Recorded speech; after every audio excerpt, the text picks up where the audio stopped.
وبوجهه الكريم وسلطانه القديم من الشيطان الرجيم بسم الله والصلاة والسلام على رسول الله صلى الله عليه وسلم اما بعد فاعوذ بالله من الشيطان الرجيم بسم الله الرحمن الرحيم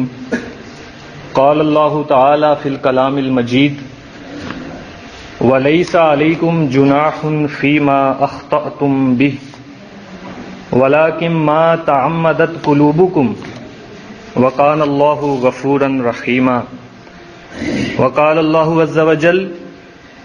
من كفر بالله من بعد إيمانه إلا من أكره وقلبه مطمئن بالإيمان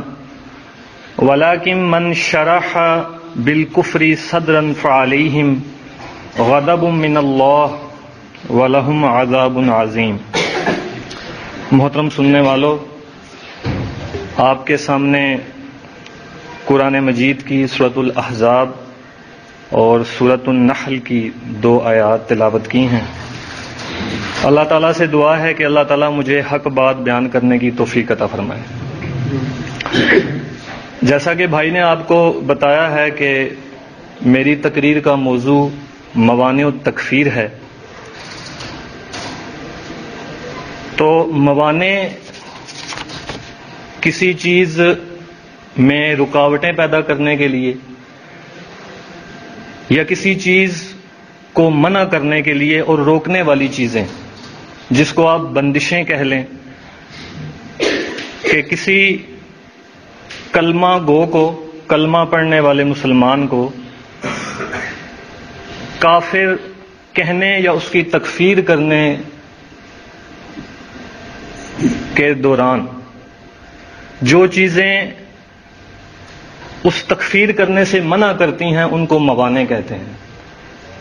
یعنی وہ رکاوٹ اور بندشیں ہیں ایک مسلمان کلمہ پڑھنے والے کی تکفیر کرنے کے بارے میں۔ اور التکفیر اثبات کفر اور الزام کفر کے معنی میں آتا ہے، یعنی کسی مسلمان کی کسی کلمہ پڑھنے والے لا الہ الا اللہ محمد الرسول اللہ صلی اللہ علیہ وسلم کہنے والے کی تکفیر کرنے کے بارے میں یا اس کو کافر کہنے کے بارے میں جو چیزیں رکاوٹیں ہیں جو اس کے درمیان حائل ہیں ان کو بیان کرنا ہے۔ اور وہ موانع جو ہیں وہ 5 ہیں، اس میں الاکراہ یعنی مجبوری اور نیت کا اعتبار، نمبر 2 اقسام کفر کو ملحوظ رکھنا کہ وہ کفر کی کس قسم میں اس کی یہ بات آتی ہے، کفر اکبر ہے یا کفر اصغر ہے، کفر جہود، کفر بواہ، وہ کس کیٹیگری میں فال کر رہا ہے۔ نمبر 3 لا علمی کا اعتبار کرنا، نمبر 4 بے اختیاری یا سبقت لسانی، مجبوری کہہ لیں اس کو، اور نمبر 5 تعویل، تعویل کی موجودگی میں کسی کلمہ گو کی تکفیر نہیں کی جائے گی۔ اللہ تعالیٰ کا ارشاد قرآن مجید میں سورۃ النحل آیت نمبر 106 من کفر باللہ من بعد ایمانہ الا من اکرہ وقلبہ مطمئن بالایمان، جو شخص اللہ کے ساتھ کفر کرے اپنے ایمان کے بعد سوائے اس کے کہ جسے مجبور کیا جائے اور اس کا دل ایمان پر مطمئن ہو، ولیکن من شرح بالکفر صدرا فعلیہم غضب من اللہ، اور اس کا دل ایمان پر مطمئن ہو لیکن جو کفر کے لیے اپنا سینہ کھول دے تو ان لوگوں پر اللہ تعالیٰ کا بڑا غضب ہے، وَلَهُمْ عَذَابٌ عَظِيمٌ، اور ان کے لیے بہت بڑا عذاب ہے۔ اس آیت کی تفسیر میں، اس کی تشریح میں عمار ابن یاسر رضی اللہ عنہما کا ایک واقعہ بیان کیا جاتا ہے کہ جب نبی صلی اللہ علیہ وسلم نے مکہ میں دعوت ایمان لوگوں کے سامنے رکھی تو بلال رضی اللہ عنہ، خباب، اسی طرح عمار، ان کے والد یاسر اور ان کی والدہ سمیہ رضی اللہ عنہم اجمعین، ان کو کفار مکہ نے تنگ کرنا شروع کیا، ان کو ایمان سے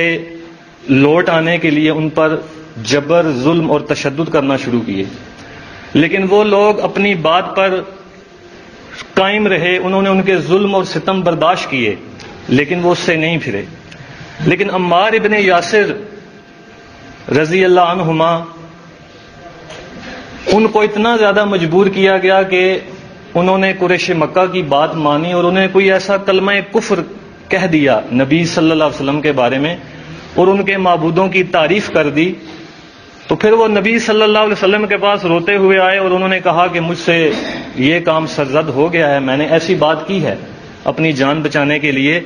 تو اس کے بارے میں یہ آیت نازل ہوئی کہ جن کا دل ایمان پہ مطمئن ہے، ان کی نیت نیک ہے، ان کے دل کا ارادہ جو ہے وہ اس پہ مضبوط ہیں ایمان پہ، تو اللہ تعالیٰ ایسے لوگوں کا ایمان ضائع نہیں کرتا، بلکہ ان کی نیت کا اعتبار کیا جائے گا، ان کی مجبوری کا اعتبار کیا جائے گا۔ اور دوسرا واقعہ صحیح مسلم میں، کعب بن اشرف یہودی جو تھا، وہ نبی صلی اللہ علیہ وسلم کے خلاف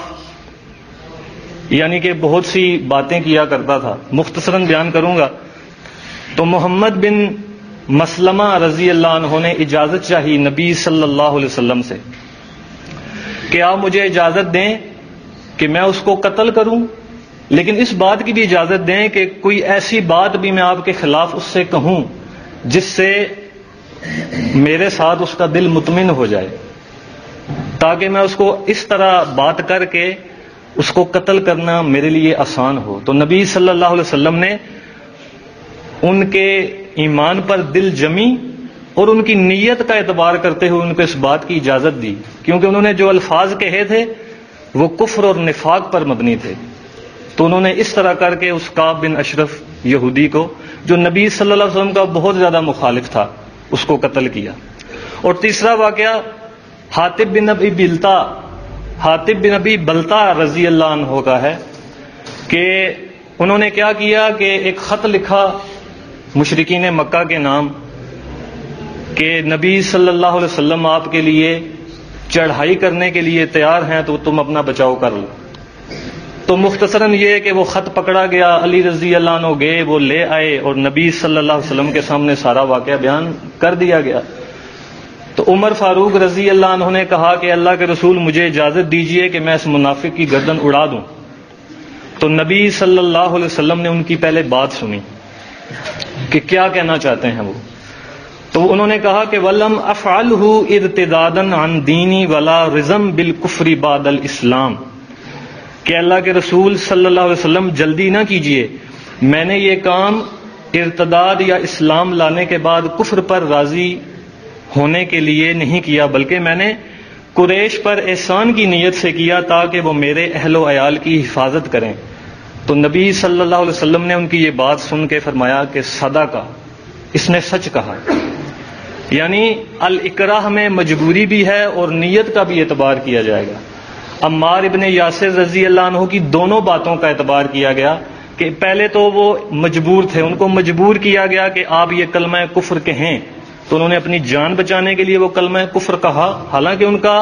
دل ایمان پر مطمئن تھا، لیکن ان کی نیت کا بھی اعتبار کیا گیا کہ ان کی نیت کیسے تھی، انہوں نے کس وجہ سے یہ بات کہی تھی۔